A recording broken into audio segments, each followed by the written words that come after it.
चर्चा नाम अपराध के ऊपर है ना, 10 नाम अपराध। उसमें हम 5 अपराधों को चर्चा कर लिए हैं ना। छठा वाला आज चर्चा करेंगे, प्रयास करेंगे। तो छठा नाम अपराध कौन बता सकता? आप में से छठा नाम अपराध कौन बताएगा? क्या जी?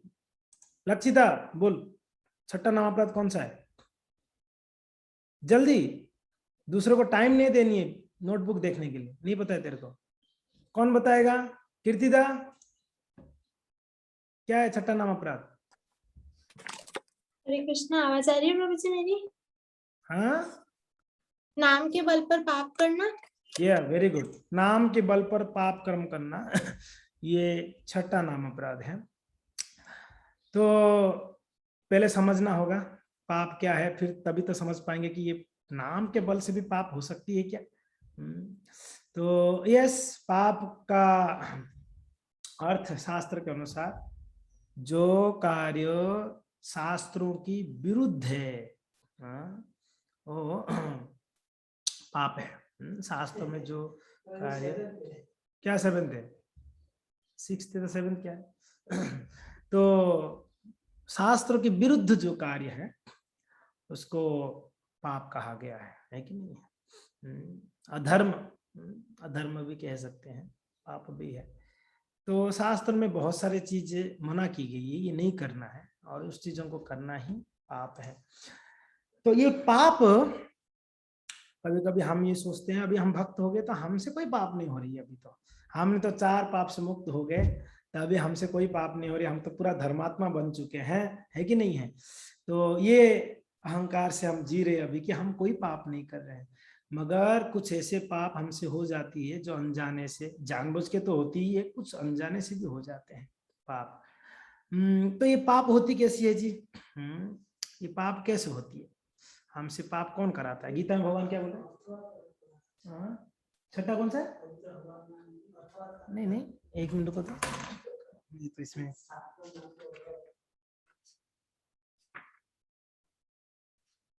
नाम की महिमा को काल्पनिक समझने के बाद नाम के बल पर पाप कर्म करना इसमें दिया। अच्छा, ओके,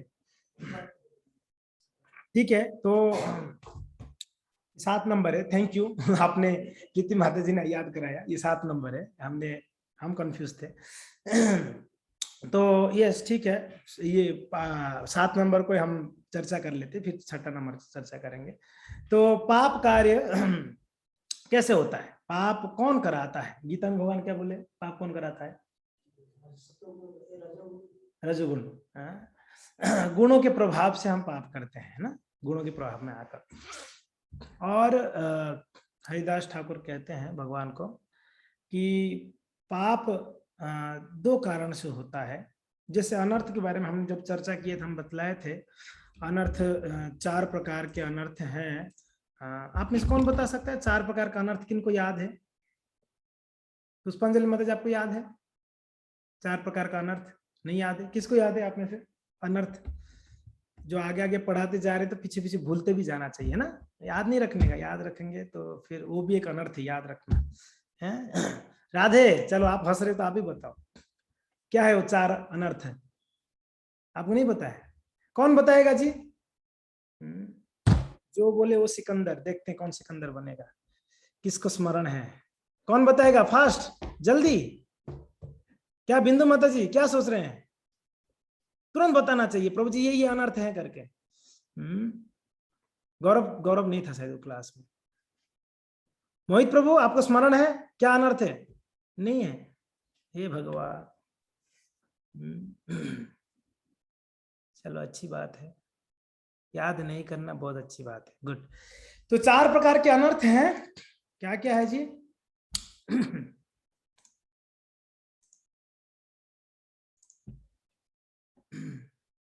ठीक है, वहां पर आ रहा है, दिख रहा है, ठीक है। तो ये हमने एक्चुअली एक बार नहीं कई बार हमने बतलाया, ये अनर्थ 4 प्रकार के हैं। हृदय द्रौबल्य, अपराध, असत तृष्णा और तत्व विभ्रम। ये भूलिएगा मत, आप बार बार भूल जाते, इसको हम कई बार बतला दिए हैं। अनर्थ कई प्रकार के, इसको 4 भाग करा गया है। एक हृदय द्रौबल्य है, और एक अपराध है, असत तृष्णा तत्व हृदय द्रौबल्य का अर्थ क्या है? भौतिक आसक्ति, हृदय की कमजोरी। हृदय का कमजोरी यानी भौतिक संसार के प्रति जो आसक्ति, यही हमारे हृदय का कमजोरी है। शरीर के प्रति हो, स्वजन के प्रति हो, धन के प्रति हो, कोई वस्तु के प्रति जो आसक्ति है, वही हमारे हृदय की कमजोरी है।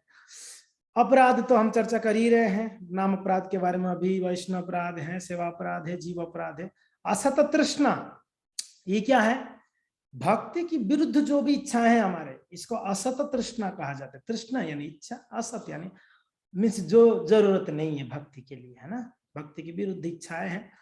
और तत्व विभ्रम, अनेक प्रकार की तत्व विभ्रम में कुछ हम नोट डाउन किए हैं। तो हमारे से पाप दो कारण से होती है, एक है हृदय द्रौबल्य, दूसरा है असत तृष्णा। हृदय द्रौबल्य यानी जो भौतिक आसक्ति है हमारा, उस मान लो हम इस शरीर के प्रति बहुत आसक्त हैं और इस शरीर को ना छूटे, ये शरीर हमसे, या शरीर शिथिल ना हो जाए, उसके लिए हम कितना भी बड़ा पाप कर लेते हैं शरीर को बचाने के। मान लो कोई स्वजन के प्रति आसक्त है, तो वो हमसे छूट ना जाए, जिससे आसक्त है कोई वस्तु हो या व्यक्ति, वो हमसे छूट ना जाए, उसके लिए जो कार्य हम कर लेते हैं, पाप हो जाती है, पाप हमसे आसक्ति के कारण, ये कारण है पाप करने का। असत तृष्णा, भक्ति के विरुद्ध जो भी तृष्णा है वो पाप के ही इच्छाएं हैं, वो कार्य पाप ही है। कृष्ण के अलावा जो भी कुछ है पाप है। तो ये असत तृष्णा में भुक्ति, मुक्ति, सिद्धि, कामी भी आते हैं जरूर, पर इसके अलावा भी कोई ऐसे अनेकों इच्छाएं हमारे हृदय में जो कोई लेना देना नहीं है भक्ति से, कृष्ण से कोई लेना देना नहीं है, वो सब भी पाप में चला जाएगा। तो इसके लिए दो चीज से होता है, एक तो हृदय द्रौबल्य यानी इस भौतिक संसार के प्रति आसक्ति, और दूसरा है असत तृष्णा, अनेक प्रकार की इच्छा है हमारा, उस इच्छा को पूरा करने के लिए हम पाप करते हैं। जैसे भागवत में अजामिल के प्रसंग में वो इतना बड़ा पापी कैसे हो गया? वो कुछ इच्छाओं को पूरा करने के लिए वो पाप करने लगा, उसकी पत्नी को भरण पोषण करने, बच्चों को भरण पोषण करने, क्योंकि ना आसक्त था, वो ना छूट जाए, ये पत्नी ना छूट जाए, बच्चे ना छूट जाए, तो उसके लिए क्या किया, यहाँ तक कि उसकी माता पिता को भी घर से निकाल दिया। इतना बड़ा बड़ा पाप कर लेते हैं इच्छाओं को पूरा करने के लिए। तो खैर ये पाप है। तो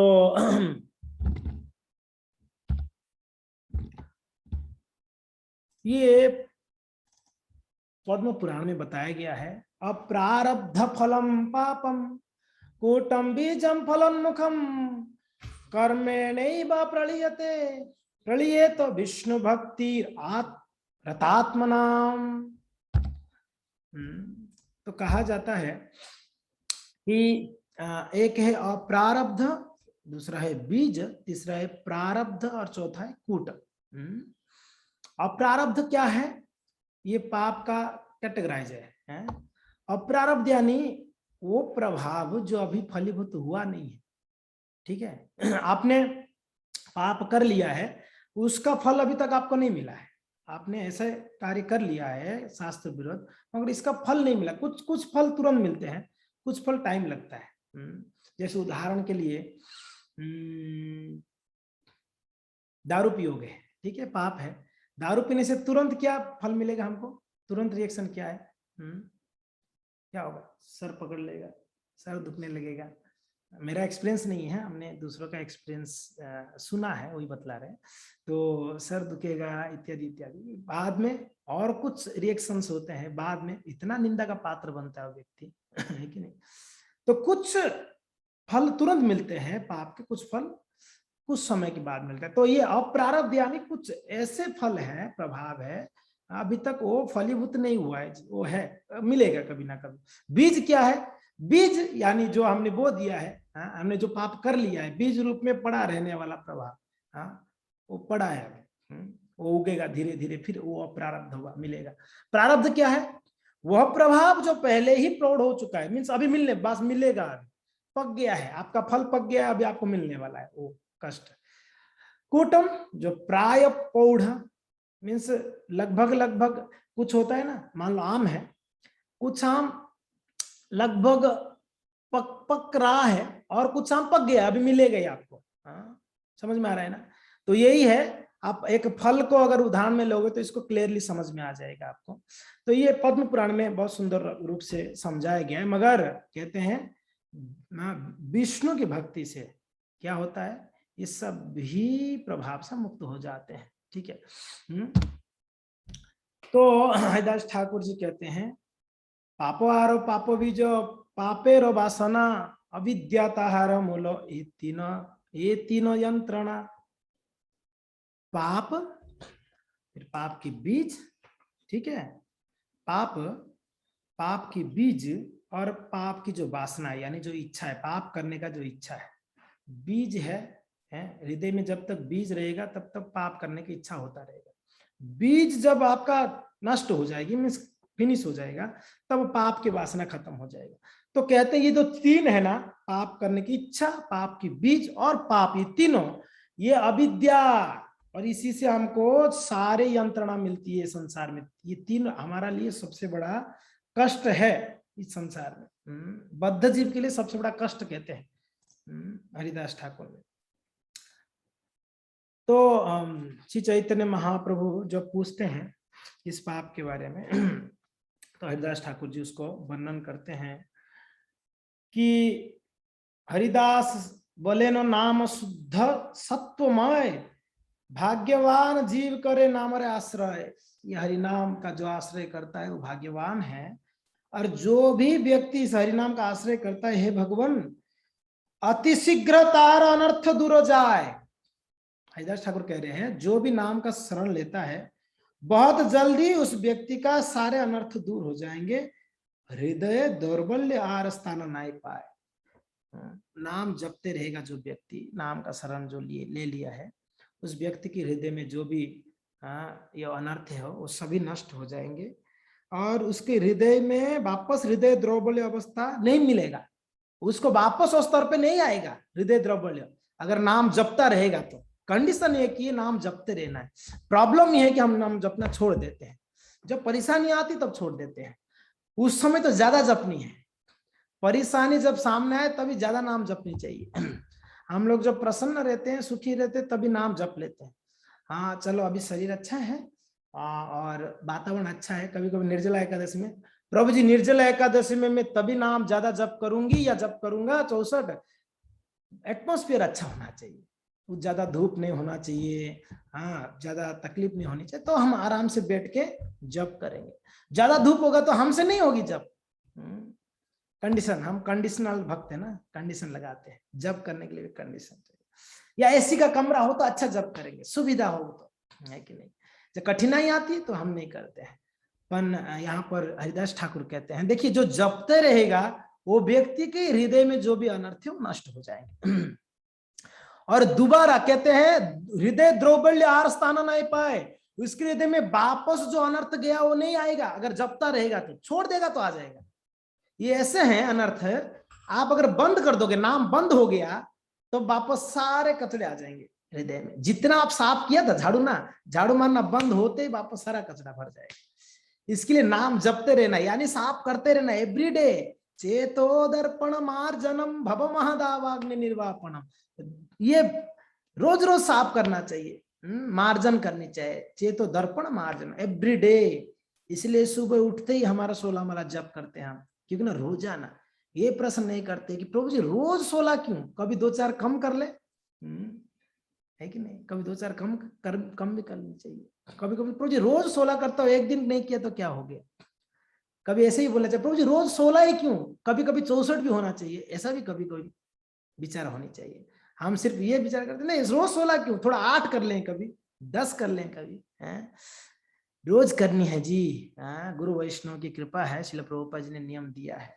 रोज अगर कोई 16 माला जप करते हैं नियमित रूप से, तो वो व्यक्ति के हृदय में वापस ये अनर्थ नहीं आएंगे, वो वापस अनर्थ नहीं आएंगे। तो हरिदास ठाकुर इस बात को कहते हैं जी, अति शीघ्र ताहर अनर्थ दूर जाए। जो नाम की शरण लेके नाम जप कर रहा है रोज, हृदय द्रौबल्य आर स्थान नहीं पाए, नामे दृढ़ हैले नाई है पापे मति, और पाप पूर्व पाप दग्ध है चित्त शुद्ध हति।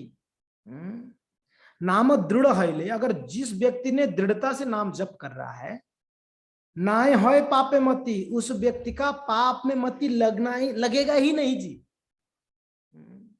नाम जो दृढ़ता से जप कर रहा है उसको पाप की ओर उसका मन जाएगा ही नहीं। आप लोग सब बतलाइए, हम सभी को अनुभव है, पहले हमको बाहर के खाना कितना बढ़िया लगता था, मजा आता था, हर जगह भी खा लेते थे। पर अभी देखो जब हम भक्ति में आ गए हैं और भक्ति के अंगों को पालन कर रहे हैं, नाम जप कर रहे हैं, कितना भी बढ़िया से बढ़िया संसार के हिसाब से अगर खाना कहीं भी हो तो भी हम उसकी तरफ देखने के लिए भी नहीं इच्छा होता है, देखने के लिए भी नहीं इच्छा होता है। क्यों? यही प्रभाव है नाम का। ये प्रभाव किस चीज का? नाम का प्रभाव है जी। इसके लिए हमारे आचार्य वैष्णवगण कहते हैं, अगर सुबह आप बंदूक में सारा गोली भर दिया तो दिन भर वो गोलियां काम आएगी। 16 माला सुबह जप कर लोगे तो ऐसे जो आपकी दिन भर में जो ऐसा स्थिति आएगी, कहीं खाने का स्थिति आएगी, कहीं बोलने का स्थिति आएगी, कहीं देखने का स्थिति आएगी। हाँ 100% संसार में कोई कहाँ कृष्ण का पोस्टर मिलेगा? कोई बिलबोर्ड ऐसा है जहाँ कृष्ण का पोस्टर छपा हुआ है? या कोई ऐसे मिलेगा आपको दुकान बाजारों में कोई वैष्णव हो ना? हम वैष्णव के साथ में ही डीलिंग करना होता है। देखने के लिए कचरा ही देखना पड़ती है, सुनने के लिए कचरा ही सुनना पड़ता है। तो ऐसा स्थिति में ये नाम ही एक सहारा है। तो आपकी मति को कॉन्स्टेंटली कृष्ण कॉन्शियस रखेगा। अगर हम सुबह नहीं जप करें तो दिन भर देखो कितना उस दिन स्ट्रगलिंग होता है। दिन भर बहुत ऐसे घर पे आने के बाद लगता है यार आज दिन इतना बड़ा स्ट्रगलिंग में गया हमारा। इसका कारण यही है हम सुबह ना जप करने का। इसीलिए भक्त नियमित रूप से सुबह जप कर ले। नियम बना देना चाहिए कि 8-9 बजे से पहले 10 बजे से पहले घर से निकलने से पहले 16 माला जप कर लिया जाए। तो हरिदास ठाकुर कहते हैं नामे दृढ़ होइले, नाम के प्रति जिसका दृढ़ता हो गई है, दृढ़ता से जो जप कर रहा है, निश्चयात निश्चय कर लिया जिसने ना मुझे जपना है, 16 माला जपनी है, वो व्यक्ति का मति पाप में नहीं जाएगा। संग अगर भले ही पापी लोगों के संग में रहेगा, अगर वो नाम का शरण लिया हो व्यक्ति, अगर वो वैष्णव का शरण लिया हो व्यक्ति, तो भी उसका कोई पतन नहीं होगा, उसका कोई पतन नहीं होगा। उसको बचा देगा नाम, भगवान नाम उसको बचा देगा। हर क्षण भगवान नाम उसको बचाएगा। तो पूर्व पाप ठीक है, चलो अभी तो पाप में मति नहीं लगेगा। जो किया है, जो कर लिया उसका क्या, अभी तो चलो हम पाप नहीं करेंगे या हमारा मति भी नहीं जाएगा करने के लिए। पर वो हम वो स्थिति में नहीं है, ध्यान रखिएगा, हमारा मति चला जाता है। ऐसा कभी स्थिति है, कोई नहीं है भक्त, ये शादी में खा लेते, कौन देखता है खाने में। मान लो कोई शादी में गए हैं और कोई भक्त नहीं है, आप अकेले, तो चल जाएगा ना यार, कोई देखने से तो हमको डांटेगा, कोई नहीं देख रहा है, खा लेते हैं थोड़ा सा, हमारा मति चली जाती है। अगर कोई पकड़ा जाने के बाद भी क्या बोलते हैं, अरे प्रभु जी क्या करे, इतना करीब का मित्र था, वो इतना रिक्वेस्ट किया, नहीं खा के कैसे छोड़ सकते थे। बहाना जो भी हो, पाप करने का प्रवृत्ति हृदय में है, पाप करने का यानी भोग करने का प्रवृत्ति हृदय में है। मगर यहां पर कहा जाता है पूर्व पाप दग्ध होय चित्त शुद्धि अति, उसका पहले किया हुआ पाप सब मिट हो जाता है, जल के राख हो जाता है। क्या है श्लोक इसका, ब्रह्म संहिता का, कर्माणि निर्दहति च भक्ति, कर्माणि निर्दहति च किंतु भक्ति भाजा। इसलिए कहा गया है कि भगवान की भक्ति से सारे कर्म निर्दहति च किंतु भाजा, किंतु च भक्ति भाजा। निर्दहति यानी बढ़िया से जल जाते हैं, फर्स्ट क्लास जलना, कुछ बच नहीं जाती है, पाप सब कुछ जल के राख हो जाती है। राख से कितना भी प्रयास करो, राख से अग्नि प्रज्वलित होने वाला नहीं है। अगर कोयला रहेगा तो कोयला को भी आप आग लगाओगे तो वापस वो जल जाएगा, मगर अगर राख हो गया ना एक बार, तब उससे आग जलना मुश्किल है। तो ये किंतु च भक्ति वाजा निर्दहति, जल जाएंगे। और इस बात को यहां पर कहते हैं हरिदास ठाकुर जी महाराज, कहते हैं कि पाप पूर्व पाप दग्ध है, जल जाता है जी, जल के राख हो जाता है, बिल्कुल नष्ट हो जाती है, उसका डर। भक्ति में आने के बाद पतन का डर है नहीं है, अगर उसने शरण में है तो। पतन तब होगी उस व्यक्ति का, शरण छोड़ा अपराध किया, तब उस व्यक्ति का पतन निश्चित है। तब तक वो व्यक्ति का पतन नहीं है जब तक शरण में रह के बिना अपराध से भजन कर रहा है। उसका पतन और खलन उसको डर ही नहीं है। भागवत में एक श्लोक है ना पत्येत नाश खलेते ना। हमारे यहाँ पर श्लोका डिक्शनरी बैठे हैं, निरंजन शेष प्रभु श्लोका बोलते जा रहे हो। सो यस, ना पत्येत ना छलेत। तो किसी भी परिस्थिति में अगर वो बिना अपराध से शरण लेके भजन कर रहा है, उसका चलन, उसका पतन ना संभव नहीं। बस यही है कि शरण में रहना है, नाम जपते रहना है, अपराध नहीं करनी है, बस तब बचे रहेंगे। तो खैर चित्त शुद्धि होती अति बहुत जल्दी उस व्यक्ति का चित्त शुद्ध हो जाएगा। ठीक है, सर्वजीव। अभी हरिदास ठाकुर उस व्यक्ति का महिमा बतलाते हैं जिसने शरण में रहकर भजन कर रहा है, नाम को नियमित रूप से भजन कर रहा है। उस व्यक्ति उसका क्या है, उसका क्या मीन्स वो कैसे बनेगा, उसका लक्षण क्या है, लक्षण बतलाते हैं। ध्यान से सुनिए, बहुत सुंदर लक्षण। हम टोटल सकते हैं अपने आप को, ये लक्षण हमारे अंदर आए हैं कि नहीं है, टोटल सकते हैं। सर्वजीवे दयासी होइबे उदय, पहला आप लिख लीजिए, नोट कर सकते हैं। वैसा व्यक्ति जो शरण में रहकर भजन कर रहा है, उस व्यक्ति का पहला सर्वजीवे दयासी, उसके हृदय में सभी जीव के प्रति दया उत्पन्न हो जाएगी, जिसने नाम जप कर रहा है शरण में रहकर। होइबे उदय जीवेर मंगल चेष्टा सतत करय, वो व्यक्ति जो नाम जप कर रहा है, उस व्यक्ति का हृदय में सारा पाप खत्म हो जाते हैं, जल के राख हो जाते हैं, और उस व्यक्ति के हृदय में दूसरों के प्रति सर्वजीवे, जितने भी जीव हो, वो पशु हो, पक्षी हो, कीट हो, पतंग हो, जो भी, सबके प्रति उसका दया उत्पन्न होती है। और जीवेर मंगल चेष्टा सतत कर, हमेशा वो दूसरे के मंगल के लिए सोचता है, प्रयास करता है। यही साधु है जी, साधु का जीवन ही है ये। साधु मीन्स दूसरों के लिए जीता है, खुद के लिए नहीं जीता है। श्रील प्रभुपाद महाराज जी दूसरों के लिए जिया है, पूरा उनका पूरा जीवन दूसरों के लिए था, खुद के लिए कुछ ना, कोई गाड़ी ना बंगलो ना क्या, कुछ नहीं। प्रभुपाद जी जाते समय उनके पास कोई खुद का कुछ नहीं था, सब कुछ कृष्ण का था, सब कुछ दूसरे संसार के कल्याण के लिए किया। तो यही साधु है। तो जो व्यक्ति भजन कर रहा है, भगवान नाम को जप कर रहा है नियमित, उस व्यक्ति के हृदय में दूसरों के प्रति दया उत्पन्न हो जाएगी। तो अभी हमारे हृदय में इतना दया नहीं है, तो हमारा भजन में कमी है जी, भजन में कमी है। या आगे नेक्स्ट कहते हैं, जीवेर संताप कबू सहिते ना पारे, और यारे परताप जाए तारा चेष्टा करे।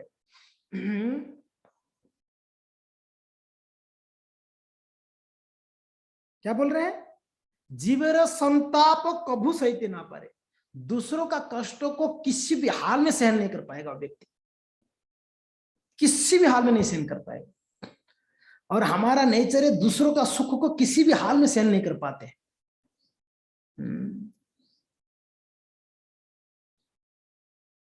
स्वार्थ मनोवृत्ति हमारे हृदय में इतना कूट कूट के भरा है, हर क्षण हम अपने स्वार्थ का सोच रहे हैं, हर क्षण दूसरे के कल्याण का थोड़ा सा भी विचार नहीं। वही शुद्ध भक्त जो हमेशा दूसरों के लिए कल्याण का विचार करता है। तो यहाँ पर कहते हैं, जीवेर संताप को वो सहित ना पारे, दूसरों का जीव का कष्ट को ये सहन ही नहीं कर सकते, वो कोई भी क्यों ना हो सामने। यहां तक कि उसको शत्रु भाव में बर्ताव करने वाला, उसको भी कोई दुख आता है तो ये सहन नहीं कर पाता है। युधिष्ठिर महाराज जी बहुत दुखी होते थे जब कौरवों को कष्ट आता था, बहुत दुखी होते थे, जबकि ये लोग इतना उनके प्रति शत्रु भाव किया, फिर भी युधिष्ठिर महाराज उनके प्रति दया भाव रखा था। शत्रु को भी कभी शत्रु नहीं मानना। तो ठीक है, पहला यहाँ पर बतलाया गया कि सभी जीवों के प्रति दया और उन जीवों का मंगल के लिए चेष्टा, सबके प्रति दया, दूसरा उनकी मंगल के लिए हमेशा चेष्टा, सतत करे, यानी हमेशा चेष्टा करता है। तीसरा, जीव के कष्टों को सहन नहीं कर पाता है, और चौथा, उनके कष्टों को दूर करने के लिए हमेशा प्रयासरत रहता है। यारे प्रताप जाए तारा चेष्टा करे, उन लोग का कष्ट कैसा दूर हो उसके लिए प्रयास हमेशा करता है, सतत ठीक है, आगे क्या कह रहे हैं? विषया विषया पिपासाति तुच्छ मन है, इंद्रिय लालसा तारो चित्ते नहीं रॉय। विषय पिपासा अति तुच्छ मन है, संसार की विषय भोग के प्रति बिल्कुल तुच्छता का भाव, बिल्कुल तुच्छ लगेगा उसको। संसार का कोई भी विषय भोग है, वो खाने का हो, देखने का हो, सुनने का हो, स्पर्श का हो, कोई भी विषय भोग क्यों ना हो, इंद्रियों के द्वारा जो इंद्रिय का जो विषय है, ज्ञानेंद्रिय का, तो वो विषय के प्रति उसका बिल्कुल तुच्छ मन है, मन पर बिल्कुल मन नहीं लगता है। इंद्रिय लालसा तारा चित्त नाय रहे, और इंद्रिय लालसा, इंद्रिय भोग का जो लालसा है उसकी मन में क्षणिक भी नहीं रहता है, एक रंच मात्र भी। यही व्यक्ति भगवत धाम जाने का उत्तम क्वालिफाइड है, जिसकी मन में संसार के विषय भोगने का रंच मात्र भी इच्छा नहीं, एक कण मात्र भी ना। ठीक है, तो खैर विषय पिपासा अति तुच्छ मन है और इंद्रिय लालसा तारा चित्त नहीं है, ये आगे का उनका गुण कहते हैं। फिर आगे कनक कामिनी चेष्टा प्रति गुणा करे,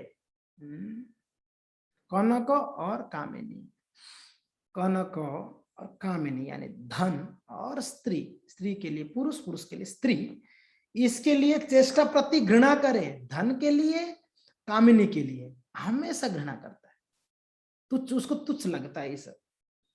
चेष्टा प्रति गुणा करे, यथा धर्म लाभ तुष्ट था कि प्राण घरे।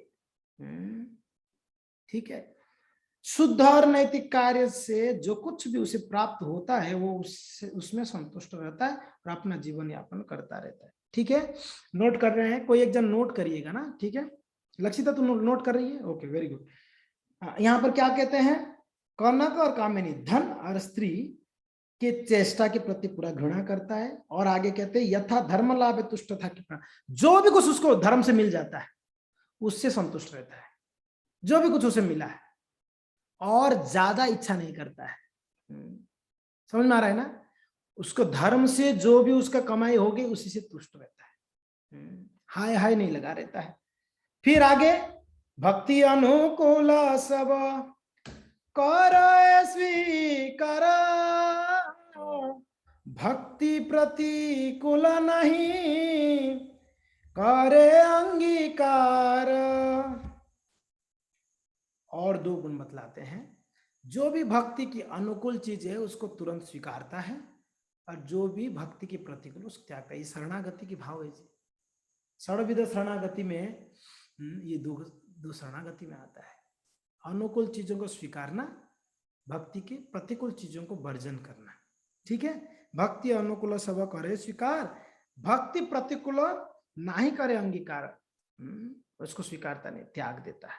फिर आगे कृष्ण रक्षा करता है को मात्र बलि जाने, ये बहुत सुंदर बात है। अवश्य रक्षिवे कृष्ण गोतृप्त वर्ण तथा, कृष्ण ही हमारी रक्षा करता है, कृष्ण रक्षा करता है, एकमात्र बलि जाने, जीवन पालन करता कृष्ण यह माने। गोतृप्त वर्ण तथा, कृष्ण ही हमारे भरण पोषण करने वाले, और कृष्ण ही हमारी रक्षा करता है इस संसार में। ठीक है, समझ में आ रहा है, ये चर्चा हो चुकी है, इसको विस्तार करने का जरूरत नहीं है। अहम मम बुद्धिया शक्ति ना रखे हृदय, दिन भावे नामलय सकल समय। फिर कहते हैं अहम मम बुद्धि, या आसक्ति ना रखे हृदय, अहम मम बुद्धि, मैं और मेरा भाव हृदय में नहीं रखता, मैं और मेरा भाव। अभी हम जांच सकते हैं हम लोग के अंदर इसमें से कौन सा गुण है ना, हम नोट करने में जान सकते हैं इसमें से कौन सा गुण हमारे अंदर है। अहम मम बुद्धि, ये तो एकदम हाई क्लास टेम्परेचर जैसा चढ़ा हुआ रहता है हमारे दिमाग में। अहम मम बुद्धि, मेरा और मैं और मेरा, बिल्कुल ऊपर लेवल में चलता है ये हमारा हाई टेम्परेचर जैसे, अहम मम बुद्धि। मगर जो भक्त जैसे हरिदास ठाकुर वर्णन किए, जो निरंतर नाम जप करता है, शरण में रहकर वो अहम मम बुद्धि उसका नहीं रहता है जी। और दीन भावे नामलय, और एक सुंदर गुण कहते हैं, बड़े नम्रता से नाम जप करता है, विनम्रता से नाम जप करता है। स्वभावतः जार यही रूप नामाश्रय, पापे मति पापाचार ताहार की हो। कहते हैं जो व्यक्ति इस प्रकार के भाव से नाम का शरण लिया है, ये सारा गुण के साथ, वो व्यक्ति का पाप में मति हो सकता है? आपको क्या लगता है? यह क्वेश्चन मार्क है। हरिदास ठाकुर कहते हैं पापे मति पापाचार ताहा की हो, उसका पाप में मति लगने वाला है। और पाप उसको क्या बिगाड़ सकता है? उसका मति में पाप आ ही नहीं सकता है जी, जो इस प्रकार से भजन करता है। अहम मम बुद्धि त्याग कर, उसने दीन भाव से अगर जप कर रहा है, नाम भजन कर रहा है, वो व्यक्ति का पाप में मति तो कभी नहीं होगा। मतिर्न कृष्ण परतो सतोवा क्या है? आदंतो गोविंद, यही श्लोक है ना? पुनर्चर्वित चर्मणाम बोला श्लोक है, राइट? मति को हम कौन से क्लास में बतला रहे थे मति के बारे में? मति को वो भीष्म पितामह ने, भीष्म स्तुति में भीष्म पितामह ने भगवान को कह रहे हैं कि मेरे पास कुछ भी नहीं है देने के लिए, है भगवान, एक चीज है मैं आपको देना चाहता हूं। अभी सरसरिया में सोए हुए हैं बाबा जी, अब क्या होगा? कुछ ऐसा धन छुपा के रखे होंगे, भगवान को बोलेंगे वो वहां छुपा के रखा हूं, तिजोरी आप ले जाना, भगवान वो आपको दे रहा हूं। बोल रहे हैं प्रभु मेरे पास कुछ भी नहीं है, मेरा एक बेटी, वो बेटी को आपको देना चाहता हूं, मैं एक कन्या है, उस कन्या को देना चाहता हूं। सब लोग सोचते होंगे कि अरे बाबा जी ना पूरा जीवन ब्रह्मचारी व्रत पालन किया, इसका कन्या कहां से आ गया? बेटी, भीष्म पितामह का बेटी। कहते हैं मेरा मति, मेरा बेटी है, और ये मति शुद्ध है भगवान, ये मति पूरा शुद्ध है, इसको मैं आपको, ये शुद्ध एक ही चीज मेरे पास शुद्ध अभी तक बचा हुआ है, वो मेरा मति है। ये मति को आपको चरणों में मैं अर्पण करना चाहता हूं, मैं जाते जाते शरीर छोड़ने से पहले। शुद्ध मति, भगवान को शुद्ध चीज चाहिए, इसलिए मति भी शुद्ध चाहिए। मगर अभी तो हमारा मति कचरा से भरा हुआ है, इसके लिए मति को हम अभी भगवान के सामने लगा नहीं पा रहे हैं। लगाना चाहते तो भी नहीं लगता है, क्योंकि ना कचरा भरा हुआ है, कहाँ भगवान के सामने रहे। तो मति शुद्ध करके दीन भाव से अगर कोई जप करता है तो पाप में, उसका मति पाप में नहीं। कृष्ण में मति लग गया तो जहां कृष्ण तहां नाय माया अधिकार। अगर कृष्ण में जिसका मन लग गया वहां कहाँ माया, वहां कहाँ पाप है जी? संभव ही नहीं है। ओके, तो अभी हरिदास ठाकुर कहते पूर्व दुष्ट भाव तार क्रमे होय क्षीण, और पवित्र स्वभाव शीघ्र होय प्रवीण। क्या कह रहे हैं? जो पूर्व में जो दुष्ट भाव उसका था, हमारा अभी भी है, यहाँ हरिदास ठाकुर कहते जो पूर्व में जो दुष्ट भाव था, पूर्व दुष्ट भाव तार क्रमे होय क्षीण, वो धीरे धीरे नाम जपता रहेगा तो धीरे धीरे क्षीण यानी धीरे धीरे कम हो जाएगा। कम हो रहा है, नहीं हो रहा है? लग रहा है, नहीं लग रहा है?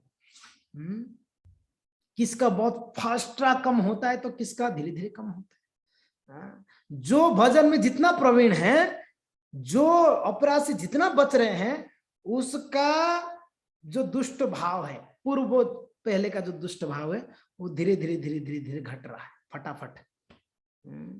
जो भजन में कछुआ की चाल में चल रहा है, हरे कृष्ण ठीक है, 1 माला 2 माला 3 माला तो उसका भी हो रहा है, मगर थोड़ा स्लो प्रोसेस हो रहा है उसका। तो यहाँ पर कहते हैं पूर्व दुष्ट भावतार क्रमे है क्षीण, पवित्र स्वभाव शीघ्र है वे प्रवीण। तो जैसे जैसे उसका दुष्ट स्वभाव धीरे कम हो रहा है, वैसा वैसा पवित्र स्वभाव उसका बढ़ रहा है, बढ़ेगा। 100% है। अगर पाप वृत्ति कम हो रही है तो पवित्र वृत्ति बढ़ेगी ही बढ़ेगी। और ये भी है कि पवित्र वृत्ति बढ़ रही है, पवित्र भाव बढ़ रहा है, तो आपका पाप वृत्ति भी धीरे धीरे कम हो रहा है। ये मापदंड है, ये मापदंड है। नहीं, हम तो भाई लेवल करके चलना चाहते हैं, पाप भी करेंगे ये भी करेंगे, दोनों लेवल चलना चाहिए हमारा। करते रहो, कहीं दिनों तक चलता रहेगा। ट्रेन की पटरिया कभी नहीं मिलता कहीं पर, चल ऐसे ही वो कहीं चले जाओ, बॉम्बे दिल्ली तक वो ऐसे ही चलेंगे। आप दोनों एकदम एक लेवल में रखोगे तो कैसे? कोई तो ऊपर नीचे हो, ये ऊपर हुआ तो वो नीचे हो जाएगा, वो ऊपर हुआ तो ये नीचे हो जाएगा। हाँ, तो इसलिए कहते हैं पूर्व दुष्ट भाव तार क्रमे है क्षीण, पवित्र स्वभाव शीघ्र है वे प्रभु, उसका पवित्र मनोवृत्ति रहेगा। फिर आगे कहते हैं नामेर संग संग गर्जेत सुमति उदय, है से ही पाप गंध शीघ्र कर क्षय। जैसे ही कोई व्यक्ति हरि नाम का नियम पूर्वक जप करता है, ध्यान रखिएगा, नामेर संगेर जत सुमति उदय और है से ही पाप गंध शीघ्र कर क्षय। जो भी व्यक्ति हरि नाम का नियम पूर्वक जप करता है, पाप करने की प्रवृत्ति शीघ्र नष्ट हो जाता है। यहाँ पर एकदम साफ साफ बता दिया है दास ठाकुर ने, जिसने नियम पूर्वक जप करता है, नियमित, यहाँ पर सभी भक्त मेरा आशा है कि सभी नियमित से कर रहे हैं, राइट? ऐसा कोई है यहाँ पर कभी 2, कभी 4, कभी 8, कभी 16, कभी 32, ऐसे कोई है? सब नियम से कर रहे हैं ना, नियम पूर्वक। यस, नियम पूर्वक जो जप करता है जो भक्त है, ठीक है, उसका पाप करने की जो प्रवृत्ति शीघ्र नष्ट हो, बहुत जल्दी नष्ट हो जाए। इसमें कोई डरने का कोई बात नहीं, शंका करने की कोई बात नहीं। प्रतिज्ञा करे छन नाथ अर्जन निकटे, मोर भक्त कभू नहीं पड़िबे संकटे। भगवान ने प्रतिज्ञा कर रखे हैं। हरिदास ठाकुर कह रहे हैं प्रभु आप तो प्रतिज्ञा कर रखे हो, क्या प्रतिज्ञा करे छन नाथ अर्जन निकटे, अर्जुन निकटे, यहाँ अर्जुन लिखा है, वो अर्जुन निकटे, मोर भक्त कभू नहीं पड़िबे संकटे, नामे भक्त्या प्रणश्यति, मेरे भक्त का कभी नाश हो नहीं होता है, कभी नष्ट नहीं होता है। ये प्रतिज्ञा भगवान लिए है। क्या उसका पहला लाइन क्षिप्रम भवत धर्मात्मा है क्या? वही है, क्षिप्रम भवत धर्मात्मा है, शायद वही श्लोक है, आई थिंक।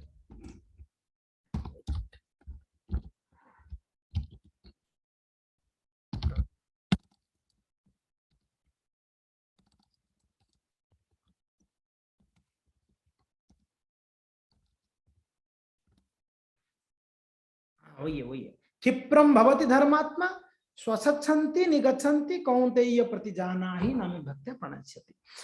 9.31 9 का 31 आपका ट्रेन है।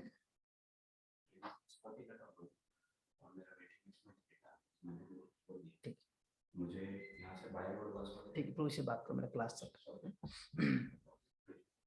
ठीक है, तो यस 9.31 क्या बोल रहे हैं? क्षिप्रम भवति धर्मात्मा। उसके पहले वाला क्या है? अपिचे सुदुराचारो भजते माम अनन्यभाक् साधुरेव समन्तव्य समात्मा, साधुरेव समन्तव्य सम्यक व्यवसितो ही स, है कि नहीं? जो व्यक्ति भले ही थोड़ा बहुत गड़बड़ कर लेता है, थोड़ा दुराचार कार्य कर लेता है, मगर मेरा भजन में निरंतर लगा है, क्या है? भजते माम अनन्य भाग। भगवान ने बोले कि जो भजन कर रहा है, नियमित रूप से कर रहा है, भले थोड़ा बहुत कुछ गड़बड़ कर लेता है, ठीक है, कोई बात नहीं, साधु है, क्योंकि ना क्षिप्रम भवति धर्मात्मा। भगवान इस बात को तुरंत कहते हैं अर्जुन को, हे अर्जुन वो क्षिप्रम बहुत जल्दी धर्मात्मा बन जाएगा, चिंता ना करिए।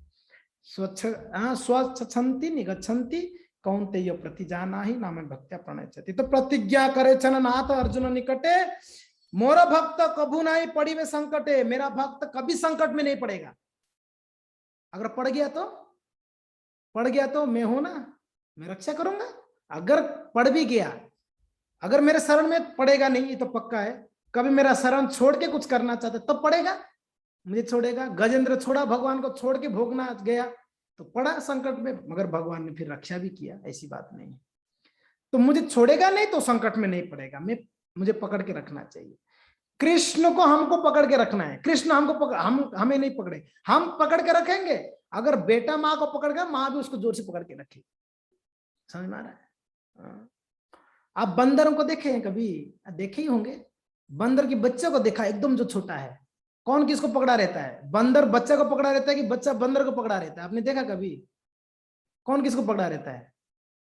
नहीं देखा है तो अभी बाद में देख लेना यूट्यूब में, कौन किसको पकड़ा है।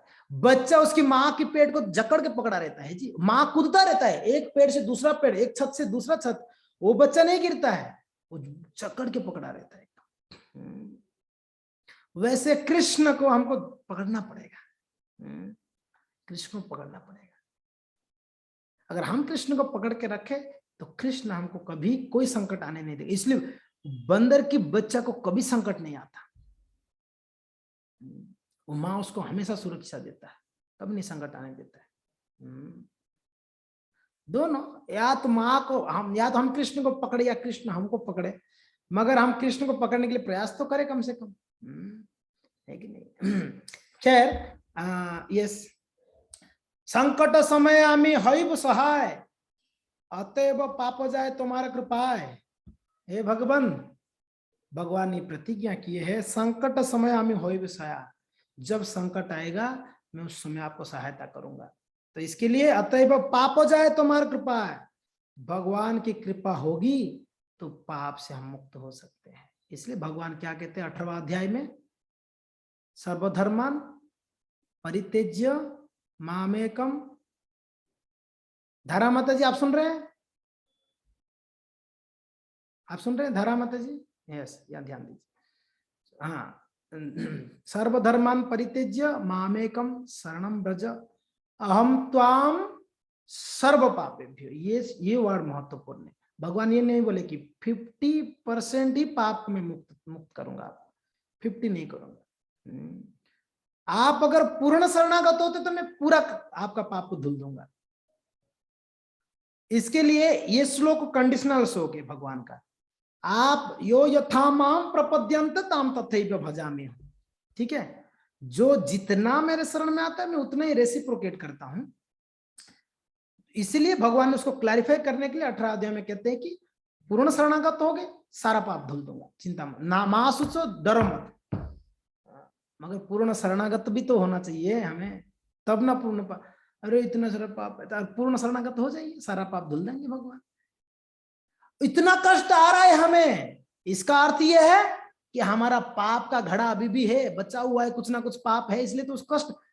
प्रभुपाद जी कहीं जगह पे अपने लेक्चर में कहे हैं, कष्टों का एक ही कारण है, हमारा पाप है। हम कष्ट भुगत रहे हमारे पाप के कारण।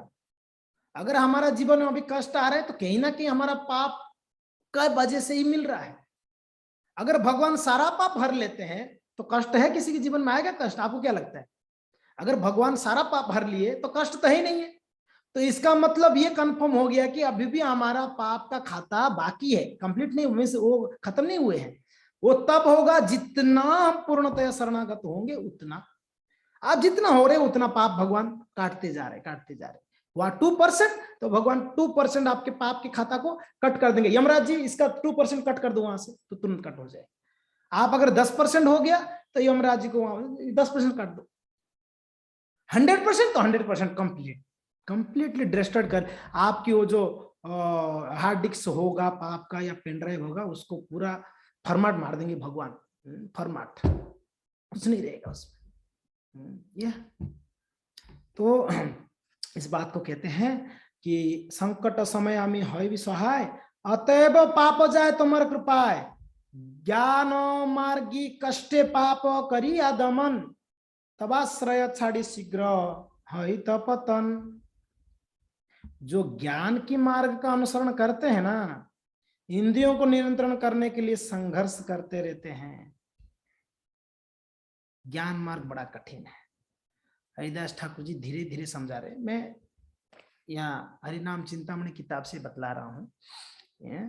ये 7 नंबर जो पाप है, ये अपराध है, उसको ज्ञान मार्ग कष्ट पाप करिया दमन। ज्ञान मार्ग में बहुत कष्ट भुगतना पड़ता है, और तबाश्रय छाड़ी शीघ्र हो ये पतन। और ज्ञान मार्ग के लोग भगवान के आश्रय छोड़ देते हैं कभी कभी।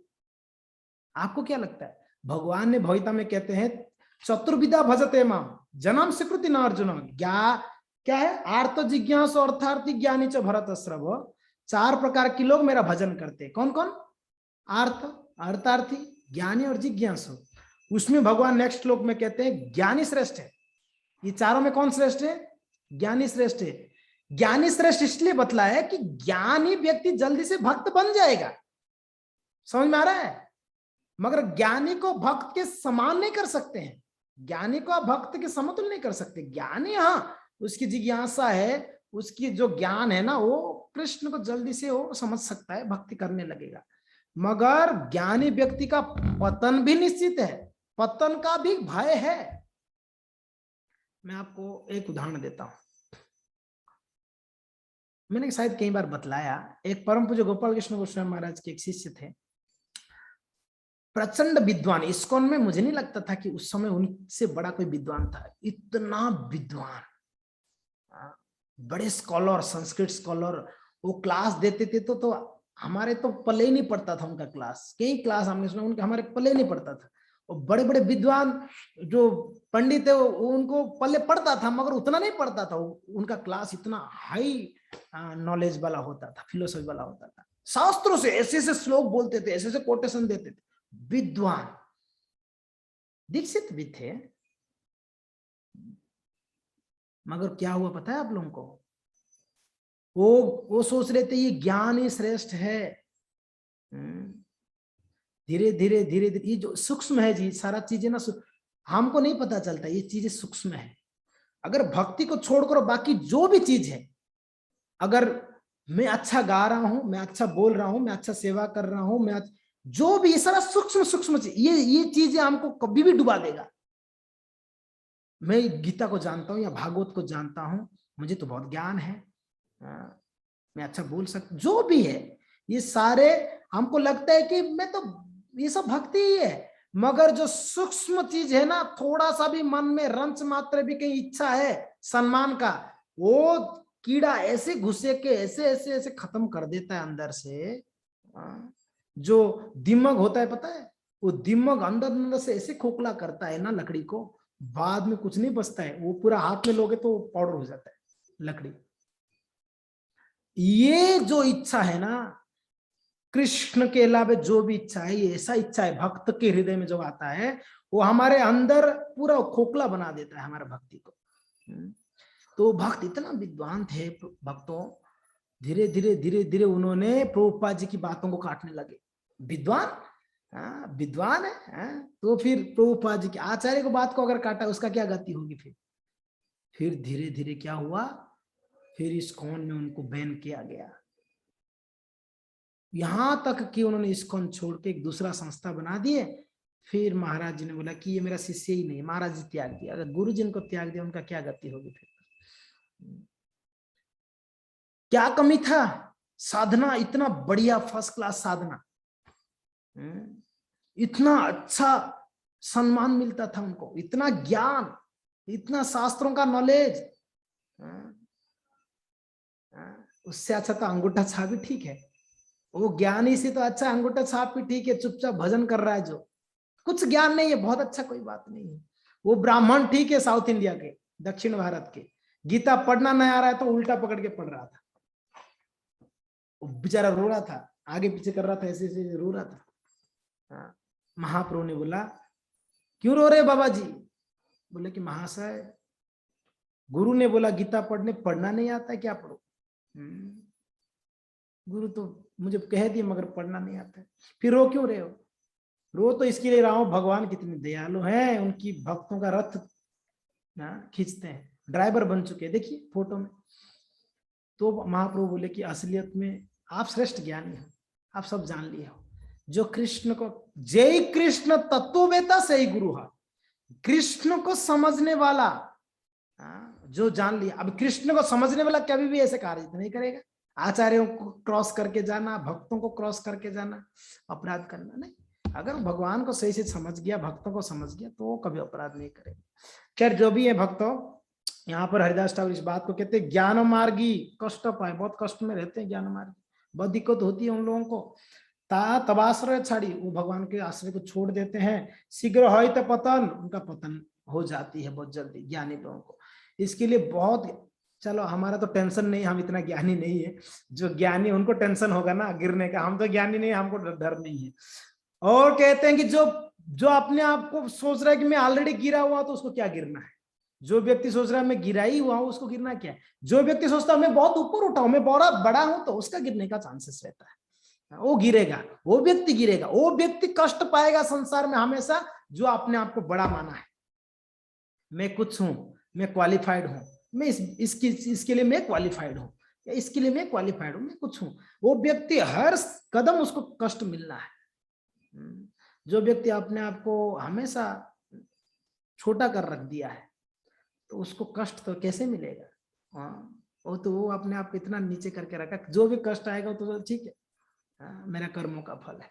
तो खैर आगे कहते तब पादाश्रय जार सही महाजन विघ्न ना पाए वे कबू सिद्धांत वचन। बहुत सुंदर बात कहते हैं। महाजन कौन है? आप भी बन सकते हैं, हम भी बन सकते हैं महाजन। तब पादाश्रय जार, जो आपकी शरण में है वही महाजन है, वही महाजन है। विघ्न ना पाए वे कबू सिद्धांत वचन, ये शास्त्र वचन है कि उसको कभी कष्ट नहीं मिलेगा, कष्ट नहीं आएगा जो व्यक्ति भगवान के शरण में रहा है। फिर आगे हरिदास ठाकुर कहते हैं, यदि प्रभु प्रमादे घटाए कौन पाप भक्त तबु नहीं सहे प्रायश्चित ताप। ये बहुत उत्साह प्रोत्साहन देने वाली बात है, पर आप लोग इसको प्रोत्साहन में लेते हुए उसको गड़बड़ मत करना। यदि प्रभु, हे भगवान, हे महाप्रभु, यदि कभी गलती से प्रमादे, कभी गलती से घटे कौन पाप, अगर कभी गलती से कोई भक्त से पाप हो जाता है, वो चाहता नहीं है करना, उसका मति पाप में नहीं लगा रहता है, कभी बाय मिस्टेकली हो गया उससे, तब क्या होगी? जानबूझ के नहीं किया, अनजाने से गलती से हो गई उससे पाप, क्या होगा? भक्त तबु नहीं सहे प्रायश्चित ताप, उसको प्रायश्चित करने का जरूरत नहीं पड़ेगी। क्या बोल रहे हैं? तो हम कर सकते हैं? नहीं, अनजाने से बोला गया, जानबूझ के नहीं कर सकते, अनजाने से कभी हो गया उस समय के बाद, इसलिए डरने की जरूरत नहीं, भक्तों को डरने का जरूरत नहीं अगर अनजाने से हो गया तो। भगवान को उन्होंने पूछा ना, वरदराज जी को, कांचीपुरण ने पूछा, नहीं, रामानुजाचार्य ने पूछे थे, 6 प्रश्न पूछे थे रामानुजाचार्य ने कांचीपुरण को। आपको स्मरण है कौन कौन रामानुजाचार्य का चरित्र सुने थे? आप लोगों को स्मरण है 6 चीज क्या क्या पूछे थे? जो भी उसमें से एक चीज ये था, उन्होंने पूछा था कि भगवान को ये पूछना, अगर जीवन भर भजन किया, अंत काल में भगवान का स्मरण नहीं कर पाया, तब क्या होगी? ये प्रश्न उन्होंने पूछा था। अगर जीवन भर भजन किया, भगवान ने बोले अंतकाले च मामेव स्मरण कृता कलेवरम, जो अंतकाल में मेरा स्मरण करता है वो मुझे प्राप्त करता है। अगर नहीं हुआ तो, अंत समय में स्मरण नहीं हुआ तब क्या होगी? ये तो भाई फेल है। यही है ना, संसार में पूरा खूब पढ़ाई किया, जब एग्जाम दिया तब फेल, रिजल्ट फेल आया, 0 आया, कम आया, तो तब तो फेल ही है। ये नहीं बोलेंगे आप टीचर को, ये जाके नहीं बोल सकते हो एग्जामिनर को, देखो भाई मैंने तो बहुत दिन रात पढ़ाई किया मगर एग्जाम में पता नहीं, लिख नहीं पाया, वो थोड़ी मानेंगे जी, वो आपको फेल ही करेंगे। मगर भक्ति ऐसा नहीं है, आप जीवन भर प्रयास किया है भक्ति में, अगर अंत समय में स्मरण नहीं हुआ तो वरदराज जी ने प्रश्न बिना सुने उत्तर देते हैं, कहते हैं रामानुज को बोलना, अगर जीवन भर कोई भजन किया है, अंत समय में उसको स्मरण नहीं आया, तो मैं उसको स्मरण दिला के ले जाऊंगा अपने धाम में। ये भगवान ने गारंटी दिया है। क्या गारंटी दिया है? अगर उसने प्रयास किया है, भजन किया है, अंत समय में अगर उसको स्मरण नहीं भी आए, मैं उसको स्मरण दिला के ले जाऊंगा। इसलिए उसको चिंता करने का, इसलिए भक्तों को किसी भी हाल में कोई चिंता होनी नहीं चाहिए, क्योंकि ना अवश्य रक्षिवे कृष्ण विश्वास पालन, ये होनी चाहिए। तो यहां पर भी इस बात को कहते हैं, क्या कहते हैं?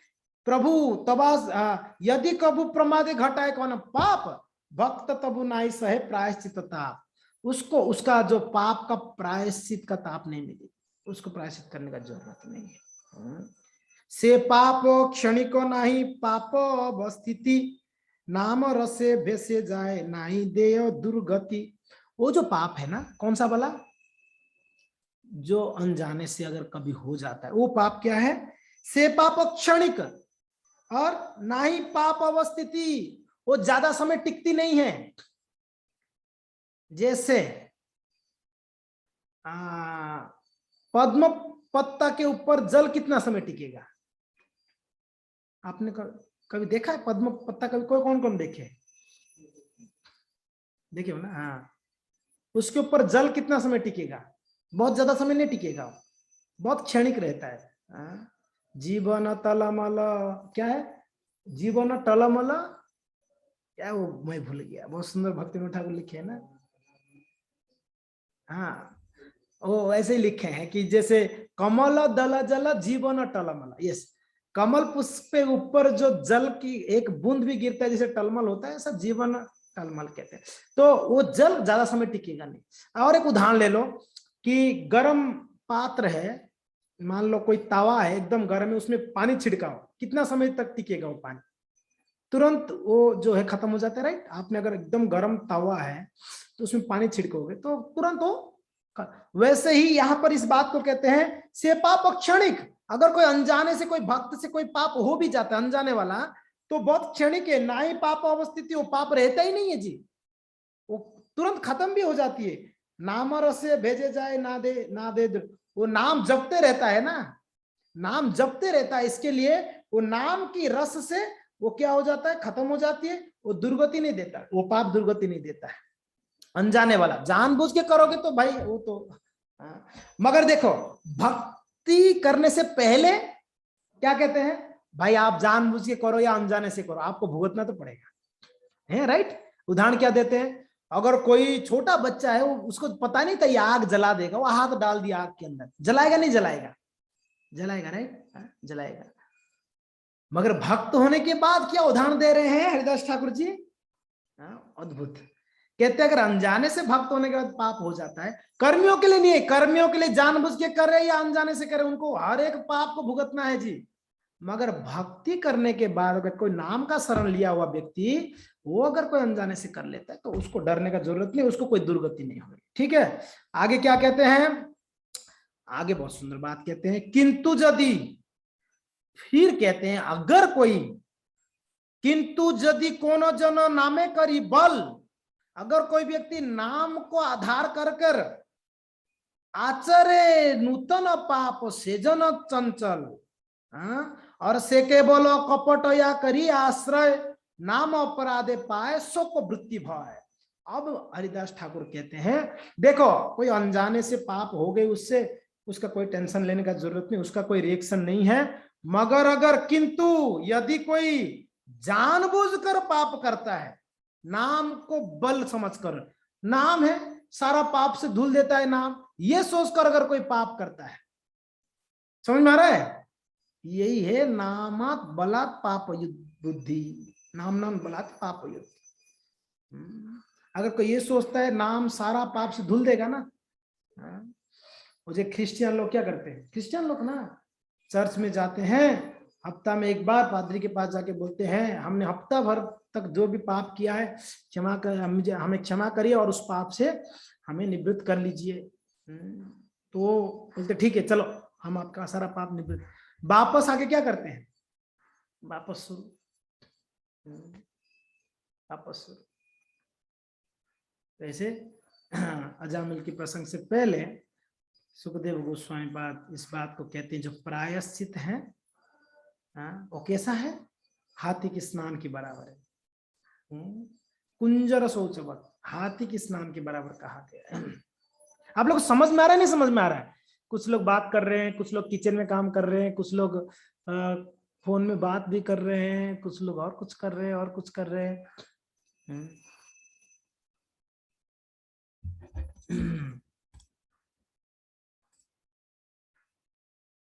हरे कृष्णा कृष्णा कृष्णा हरे हरे, हरे राम राम राम हरे हरे, हरे कृष्णा कृष्णा कृष्णा हरे हरे, हरे राम राम राम हरे हरे, हरे कृष्णा कृष्णा कृष्णा हरे हरे, हरे राम राम राम हरे हरे, हरे कृष्णा कृष्णा कृष्णा हरे हरे, हरे राम राम राम हरे हरे। ठीक है, एक पुलिंग करते हैं, ठीक है, जल्दी से आप पुलिंग करना। अगर आपको पुल आता है तो कोई एक जन हाथ उठाना। आया कोई पुल आपके सामने? ये साल आप कौन सी यात्रा में जाना चाहते हैं? जल्दी जल्दी पुल करिए। ओ, वृंदावन ज्यादा आ रहा है, जल्दी फास्ट। सभी लोग को करना जरूरी है। 18 लोग किया अभी तक, 40 लोग है ग्रुप में, मुझे छोड़ दीजिए, हम 39 है, 20 हो गया। आपको सिर्फ सिलेक्ट करके वहां पर पुल करना है, ठीक है? ओके, 23 लोग हो गया, जल्दी फास्ट फास्ट। 27 हो गया, 28 हो गया, जल्दी। कौन रह गया? फास्ट करिए। जो वीडियो ऑफ रखे प्लीज जल्दी करिए। 29,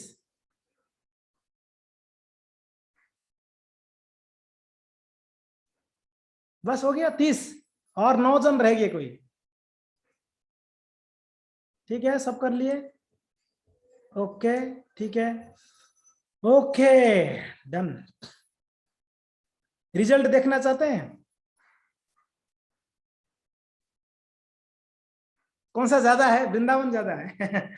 40% लोग वृंदावन जाना चाहते हैं, हरि बोल। And 23% Puri, 20% Mayapur. South India वाले बहुत कम है, ओनली 17%। Okay, good. तो ठीक है, अच्छा है, थैंक यू। पुल खत्म हो गया ना आपके सामने से? ठीक है, तो हम क्या चर्चा कर रहे थे? हाँ, तो अगर कोई यदि कौन जन नामे करी बल आचरे नूतन पाप से जन चंचल से केवल कपटता करिया आश्रय। हाँ, पुल नहीं गया है अभी तक, नहीं गया है, खत्म नहीं हुआ। स्टॉप शेयरिंग, ओके, गया अभी, ठीक है, सॉरी। हाँ, अगर कोई नाम को, नाम के बल पर ना, ये सोचकर कि नाम जप कर रहा हूं तो नाम तो सारा पाप से हमको धुल देगा, कोई टेंशन नहीं। एक नाम, ऐसे कहा गया शास्त्र में, एक नाम जीवन भर का पाप, इतना पाप कर नहीं सकते हो जितना नाम आपकी पाप को धुल सकता है। इतना पाप आप जीवन भर कर नहीं सकते हो जितना एक नाम धुल देगा। ये महिमा है। यस, एक शुद्ध नाम आपके जीवन भर इतना पाप ही नहीं कर सकते जो उतना जितना धुलेगा। ये महिमा है। तो हम तो खूब पाप करेंगे, एक ही तो नाम लेना है बस, और क्या है? हरे कृष्णा भाव से ले लेंगे, सारा मटिया मिट हो जाएगा, सारा पाप बचेगा ही क्या। अगर ये सोचकर कोई करता है तब तो दिक्कत वाली बात है, उसको नाम अपराध कहा गया है। उसको क्या कहा गया है? नाम अपराध। नाम के बल पर वो पाप कर रहा है। से कबल कपटता, वो व्यक्ति कपटी है, वो व्यक्ति कपटी है जो ये सोचता है कि मैं नाम जप रहा हूं तो मैं कुछ भी कर सकता हूं। महाकपटी व्यक्ति। संसार में उससे बड़ा कपट तक क्या हो सकता है? कोई भगवान को सामने रखकर, भगवान के नाम से, भगवान के नाम की बल पर भक्तों की सहारा लेकर पाप करता है। मैं तो उन महाराज जी का शिष्य हूं, मैं कुछ भी कर सकता हूं, क्योंकि ना मेरे महाराज इतने बड़े हैं। मैं तो उन संस्था से हूं, बहुत बड़ा, मैं इस्कॉन से हूं जी। संस्था के नाम पर, गुरु के नाम पर, वैष्णवों को सामने रखकर भागवत के बल पर, भागवत कथा से पैसा कमाना, ये सारा पाप है जी। और वैसे ही नाम के बलात्, अगर नाम के बल से कोई पाप करता है तो वो व्यक्ति बड़ा कपटी है जी। कोई अगर सोचता भी है ना, ये सबसे थर्ड क्लास का बुद्धि होगा, घृणित कार्य है कोई अगर नाम के बल से पाप करना चाहता है ना।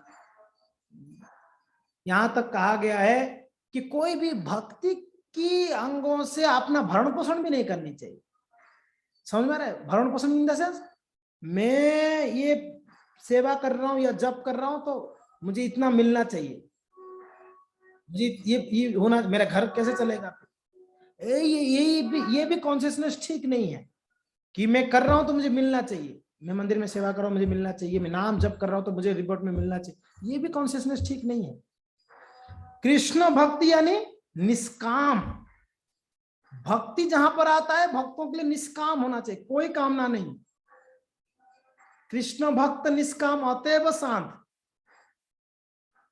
अगर अशांत है तो निष्काम नहीं हो, 100% निष्काम नहीं है हम, इसके लिए अशांत है, सिंपल बात है।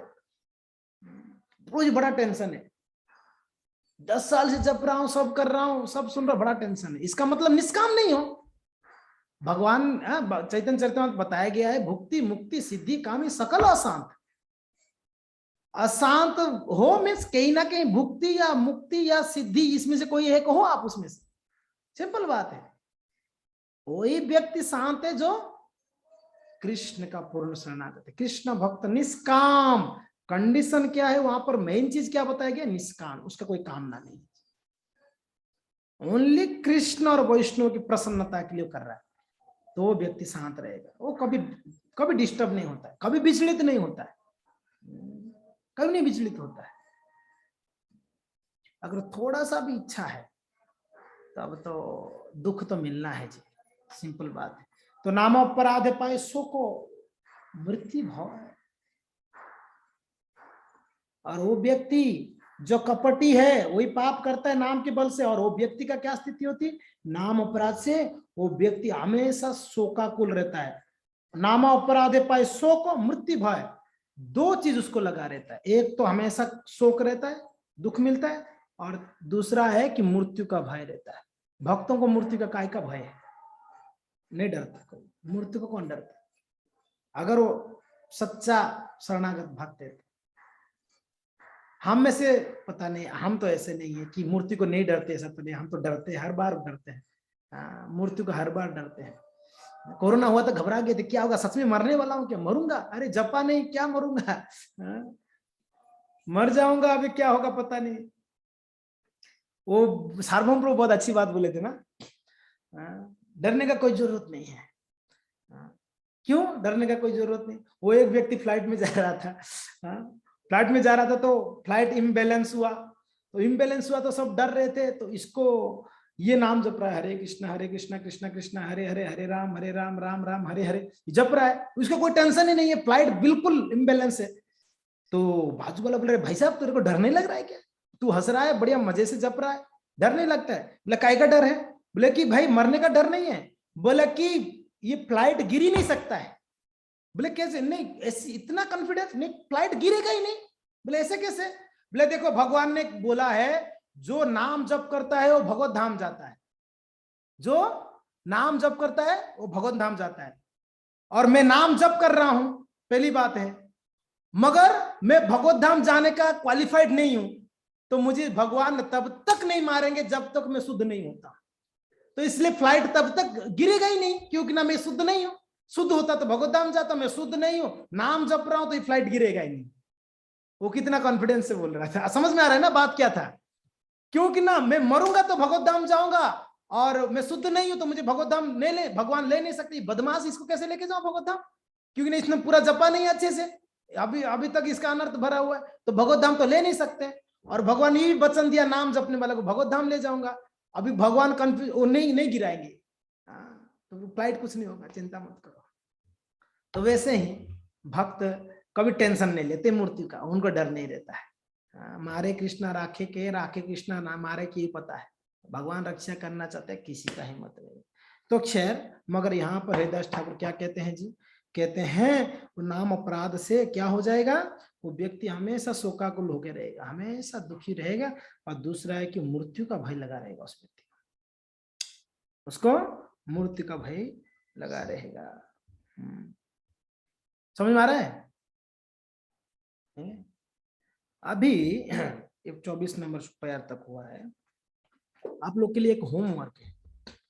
क्या होमवर्क है, आपको नोट ये करना है कि नाम के बल से क्या क्या पाप कर सकते हैं। लिस्ट आप लोग का बड़ा ही होगा, मुझे पता है, बढ़िया वाला लिस्ट बनेगी। तो क्या क्या आपको नोट क्या करनी है,